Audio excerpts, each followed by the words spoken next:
I tried to cram as much color in there as I possibly could because it was all fresh and new to me. I'd forgotten how all the bank selecting and anti-piracy stuff worked that I put into it. So I had to spend hours, if not days, breaking my own code. I'm Kevin Savitz, and this is an interview episode of Antic, the Atari 8-bit podcast. Bill Hogue was founder of Big 5 Software. He was the programmer of the hit 1982 game Miner 2049er and its sequel Bounty Bob Strikes Back. This interview took place on August 31st, 2015. So, I believe you got started game programming on the TRS-80, is that right? That's true. Yeah, I started programming TRS-80 working at the Radio Shack in Reseda, California. Nice. So you were just a Radio Shack employee? Yeah, that's true. And I bugged my manager, repeatedly to keep getting more and more computer stuff in. So he was mostly buying it just for me, I think. Nice. It's just toys for you to play with. Exactly. It got pretty lonely there at night at Radio Shack, because when very few people are coming in for their free batteries. Right. Yeah, their battery club card. I had one of those. Mm-hmm. So you taught yourself BASIC on the TRS-80s and kind of give me the story of the pre-Atari story. Well, yeah, BASIC was the first thing I did. I wrote this game. I don't remember what it did, but I called it Coneheads because, Coneheads on Saturday Night Live was pretty popular at the time. Mm-hmm. And then after that, I bugged my manager to get me to order. Radio Shack had a book all about assembly language programming. So he finally ordered that and got that in the store. And I just started teaching myself machine language and then assembly language programming. Nice. When did you start publishing games? Well, I don't remember the year or anything, but it was certainly while I was working at Radio Shack, I believe. Mm-hmm. I was in my second semester at Cal State Northridge when I decided to drop out because, that was going pretty good. Mm-hmm. So I was just sitting in class with, grid paper drawing out little shapes of aliens and stuff like that. And at some point I decided, you know what, maybe I should do this full time. Nice. So you started publishing, you created Big 5 Software, is that correct? Correct. So, okay, I've done many interviews with developers, and they all went out there and found publishers. And I'm interested why you created your own software publisher rather than going to an existing one. Well, I don't know that there were too many big ones around at the time. I was just doing small-time advertising in the local, or not the local, but, the magazines at the time, mm-hmm. Where I would take out small 8th-page ads, and then it worked up years later until we were up to, full-page color ads. Mm-hmm. So it just kept growing and growing. And so you're basically doing mail-order business? Yeah, all mail-order business. Mm-hmm. Because I assume you couldn't sell in the Radio Shacks. No. They approached me many, many years later, and we worked out a deal where they sold a few of my games as these, game packs. Mm-hmm. So I finally got myself published in a Radio Shack. So it was just all mail order and people just sending checks to your house and you were just putting them in baggies? Kind of paint a picture of that for me. The funny part was going to the local grocery store and loading up a cart full of baggies. I got a lot of strange looks from the cashiers when I would do that. I was like, what are you using these baggies for? Mm-hmm. Assuming drugs or something? Yes, definitely. What do you mean cart full of baggies? How much software were you selling? Well, a cart full, that might be an exaggeration, but, when you're buying baggies, you want to get all of them at the one time. So. Sure. But that was the original packaging when we were doing just single sheets for instructions and baggies. It was, later when we started doing the full color, mm-hmm. Stuff where we were shrink wrapping, onto a piece of styrofoam with a cartridge, or a cassette or a disc inside. Mm-hmm. And you were just duplicating everything by hand, I assume? Initially, yeah, we just had the Radio Shack, cassette recorders doing that. Yeah. Later, as that grew, we were doing a lot more quantity. I did seek out a local cassette duplicator in North Hollywood, Hmm. and they were making the cassettes later. So, at what point did you decide to spread out from TRS-80 and move on to other machines? Well, as the color computers started coming out, I wanted to do something in color. Hmm. I think I had bought one of the Radio Shack color computers, but I don't recall being too impressed with it. I really liked the Atari because of all the sound and color it had. And that's what led me to the Atari. I think it was mostly the Star Raiders. Is that the name of it, if I Hmm. remember right? Yeah. Yeah, I love Star Raiders. Do you remember the first time you saw an Atari computer? Yeah, it was a store in Northridge, and they were demoing that Star Raiders game. Hmm. I went, oh, this is the way to go.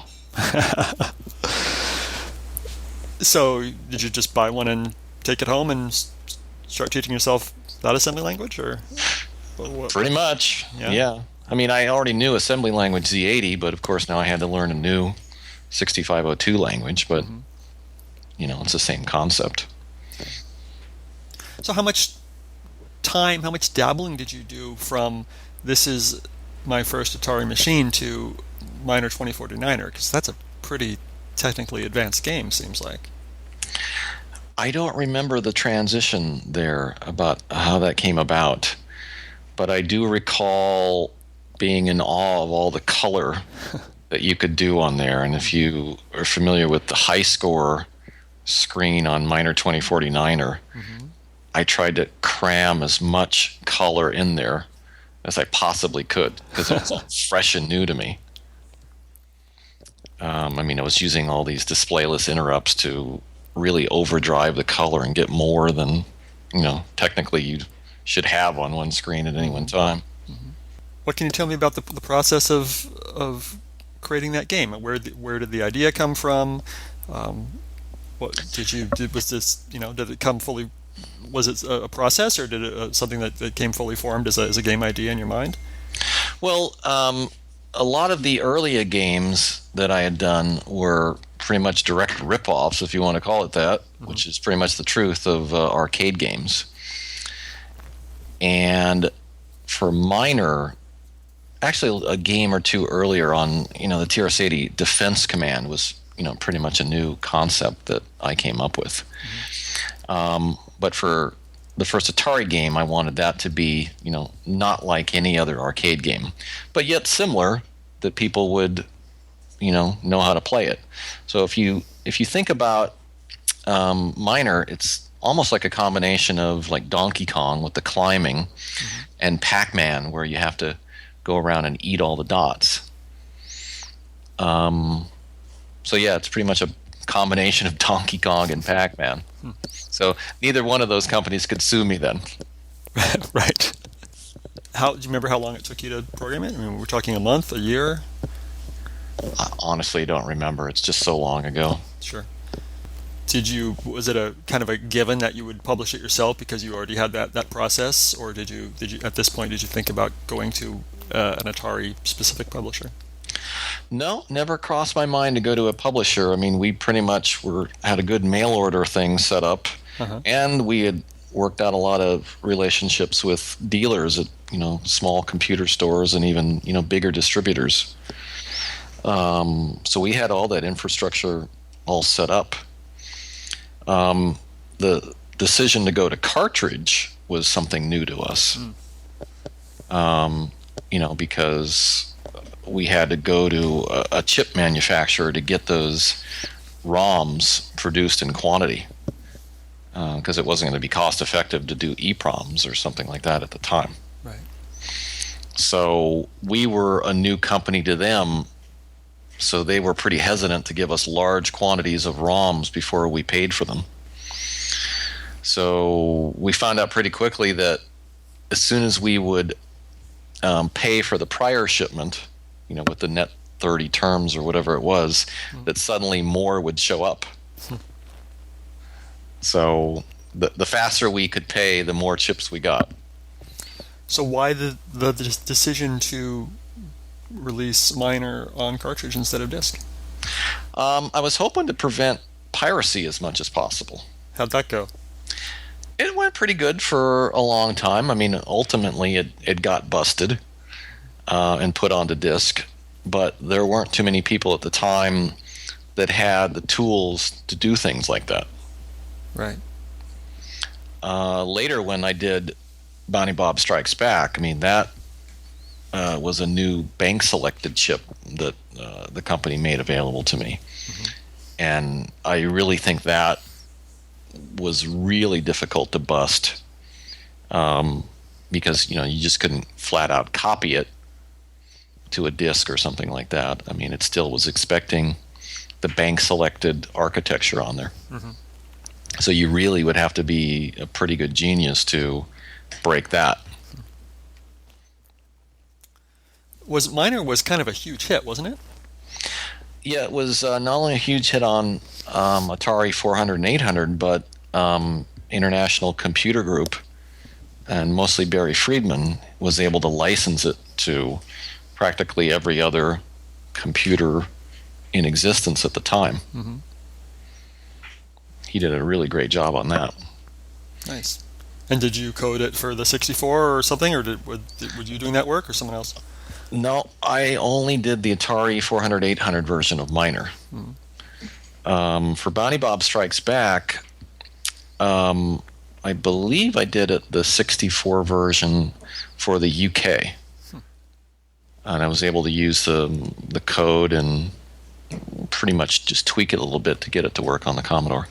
So after Miner came out and was a success, was a sequel pretty much guaranteed to happen? I mean, was it inevitable?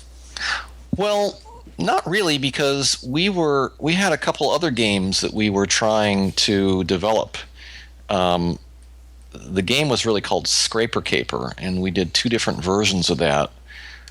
Neither one of which came out the way Curtis and I, wanted. He was working on the graphics, and I was doing the programming. Mm-hmm. The first version of Scraper Caper we were working on it was like Bonnie Bob was a fireman, and you were going up in a high-rise elevator to save people and things, and from a fire that was going on. And I just couldn't get the scrolling to the way I wanted it to, match what people were expecting from Miner. So we kind of threw that out, and we started on another thing that was more of a 3D looking playfield, kind of like Crystal Castles, if you've ever seen that in the Sure. arcade game, the arcade game from Atari. And that, I think, almost came out to be too close to Crystal Castles, and we weren't sure where to take it. Where Bonnie Bob was still a fireman, he was jumping around trying to put out fires on a 3D type playfield. And at some point we just said, what if we just went back and did a straight out sequel to Miner 2049er, but just packed in more levels and more 3D looking things and more of everything. And that's finally how it came about. In fact, it was a secret to most everybody else in my company at the time. We didn't want anybody to know about it. I don't recall why, but when we finally showed them what we'd been working on for a long time, they were quite shocked and surprised. Nice. Yes, look, I did a quick research. I hadn't heard of Scraper Caper. I did a quick Google here. It looks like you guys came out with ads that in the magazines, and it was kind of heavily promoted, and then ditched in the end. Yeah, it wasn't just me doing that. Some of the other people that were working with us, to release the other computer versions of Miner, they had wanted a sequel too. So they were really pressuring me, to come out with something. Yeah. In fact, I think the guys that did the Apple version of Miner, they got so tired of waiting for me to do Scraper Caper, they just came out with like a Miner 2049er 2 that was really not. It wasn't something I sanctioned. So tell me, well, first of all, do you have any of that code? Is there does Scraper Caper still exist on a floppy somewhere? No, unfortunately not. I mean, we even made some videotapes on 3/4 inch video Oh, neat. for a show, a CES show in Vegas. Uh-huh. And after the company wound down and I, moved to a different house, I just decided this is never going to be valuable, and I foolishly threw all that stuff out. You're killing me, Bill. Yeah, yeah. I was so done with that I didn't want to have anything to do with the video games ever again. Yeah. So I only saved, a couple boxes of the Atari cartridges and some of the TRS-80 stuff. So at least I had that. Yeah. Yeah. So tell me about the name, Miner 2049er. Where'd that come from? Well, I mean, it's just a play on Miner 49er. Mm-hmm. And we decided that's going to be set in the future, so it'll be Miner 2049er. It's just as simple as that. All right. That makes sense. So, I mean, the song that was in there, My Darling Clementine, that's, where that phrase comes from, Miner 49er. So, and I did do the programming of the sound for Miner 2049er, and I truly hated every minute of it because music is not my thing. For Bounty Bob Strikes Back, another programmer working for us at the time, Jeff Zinn, he did the sound, and the music, I should say. You learned your lesson. You weren't going to go through that again, huh? Yeah, he was good. He had taken music classes in college, so it was a nice little challenge for him. The interesting thing about the music that he wrote, he was using this multi-part harmony, and every once in a while, the sound would go flat, and we could never figure out what was going on with that. And we just didn't have the tools at the time, to freeze frame, the audio circuits in there and analyze what was going on. And years later, when I wrote that Miner and Bounty Bob emulator, I was emulating that so well that the sound started to go flat. And I went, oh my gosh, I can finally debug this. So I finally figured out that the two channels were just not quite in phase, and every once in a while they would become in phase and cancel each other out. And I put a little patch into the emulator that would prevent that from happening. So, the emulator, it never goes flat. So it's slightly better than the original cartridge version. And the emulated version was released for Windows or Mac or what? For Windows, yeah. I forgot how many years ago I did that. Now people keep harassing me and telling me it doesn't work on Windows 10 and other new operating systems, and someday I got to get back in there and recompile it and work on it again. Have you considered or been harassed about doing a version for phones? Actually, a number of years ago, I actually did license that to a company called Magmic. And they came out with a new version they did that had not only the classic version of Miner on there, but like a newer 3D type thing. But I haven't seen any royalties out of that for a number of years now, so we're probably going to have to end that agreement. Miner was a huge hit, and Bob Strikes Back was pretty well received, I think. Why was that it in your Atari, your realm of Atari software? Why was there no more?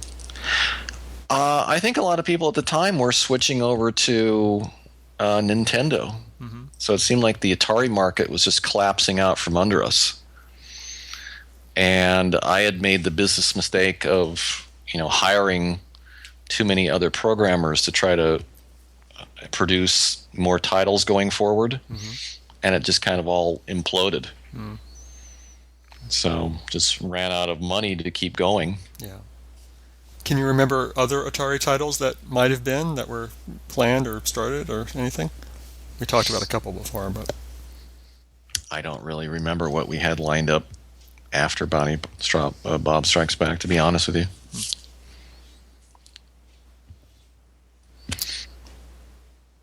So what happened next for you? Um, I ended up working I wanted to get out of the game industry. Hmm. Um, so I ended up working at a place that did medical equipment in Camarillo, California for a number of years. Um, and then after that, I moved over to Technicolor. Um, we Our film lab was on the Universal lot in Universal City, Hmm. California, and I was there total time for probably over 20 years. And so, I mean, during the 90s and the 2000s, if you were going to the theater, you were a good chance you were seeing movies printed on the equipment that I was working on. So we did equipment for all the Technicolor labs, including Montreal, Rome, London, Bangkok, Spain. So I did a lot of traveling, worldwide traveling. Tell me a story. Tell you a story. I can tell you that that when I did that emulator that I mentioned earlier, that I'd forgotten how all the bank selecting and anti-piracy stuff worked that I'd put into it. So I had to spend hours, if not days, breaking my own code. It's kind of funny that I never would have thought that in the future, one of the people I would be trying to prevent access to would be me. Nice. To crack your own stuff. Yep. Hmm. That's awesome. Hmm. But nowadays, I hear from people all the time that keep playing the Bonnie Bob and Miner, especially on the 5200. Apparently, the Bonnie Bob Strikes Back cartridge on 5200 is quite rare. I sold one not too long ago on eBay and was shocked when the bidding ended at 1,700. Wow. Yeah, that was nice. Somebody also just recently sent me a YouTube video he had done of his teenage sons trying to play Bonnie Bob Strikes Back. Mm-hmm. And I was surprised it was so hard for them. I would have thought kids of today would just find that boring and easy. Yeah. But mostly that's Curtis's doing, because he did all those levels, and I recall him sitting there laughing when people would try to play them because it was so hard. He was just sitting there like an evil scientist, wringing his hands so they're going, yes. His Bounty Bob melts into his hat again and again. Mm-hmm. Again. Yeah. Yeah, I built a whole level editor for Curtis on that game. Really? So he could sit all day long in his office and all by himself just move pieces around and test play it. Did you ever consider releasing that to the public? Yeah, as part of a, I don't know, an add-on kit or something? I don't know if we considered that at the time. Again, we were trying to do cartridges at the time, Right. so it was a lot of effort, to put a cartridge together. Yeah. And I don't think I would have come out with a disc version because I was so scared of piracy at the time. I just remember that was one of the fun things about load runners. You could make your own levels, and so. Yeah, that maybe something we should have done. But Speaking of levels, you had that neat feature where you could cheat. You could jump around. You enter the phone number, and then you could jump to any level. yeah, on Miner you enter the phone number, and on Bonnie Bob Strikes Back there was different codes that you had to do some convoluted enter a 5-digit code and hold A and start or something like that. I imagine this stuff started, or at least on the first game, started as just a debugging feature. Tell me I'm wrong. Well, of course, that once you've got the cartridge made, and you want to make sure it works. Yeah, that's one way to do it. And we resisted giving out that code initially. But once people started complaining how hard it was to play that game, and especially Bonnie Bob, it's like we just started printing it on a piece of paper and putting it right inside the package. Oh, wow. So if you could send a message to the Atari 8-bit community that still exists, and you can right now, what would you tell them? I'd say it's amazing that you're keeping the memory of this system alive. I'm surprised that, first of all, these things are still in existence and haven't all died. That some people still have their 5200s and their 400s and 800s and still enjoy playing them. So, thanks for keeping that slice of the 80s alive for us. Nice. I think that's what I need. Thank you, Bill. Okay, you're welcome.